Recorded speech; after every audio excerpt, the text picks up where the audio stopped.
Hi friends, welcome back to my channel. ఇది ఈరోజు మధ్యాహ్నం లంచ్ వీడియో.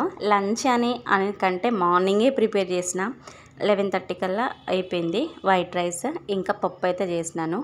పప్పులో మునక్కాయ అండ్ బెండకాయ అయితే వేసి కొంచెం చింతపులుసు వేసి చేసినానండి. నిజంగా పుల్లగా ఎంత బాగుందో. చాలా డేస్ నుంచి చేసుకోవాలని తప్పిపోయి ఇవాళ చేసినాను అన్నమాట.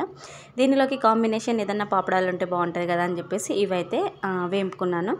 ఇంకా ఇప్పుడు కొంచెం ప్లేట్లో అన్నం పెట్టుకొని దాని నిండా పప్పు వేసుకొని, అన్నం కనబడద్దు అనమాట, అంత పప్పు వేసుకోవాలి.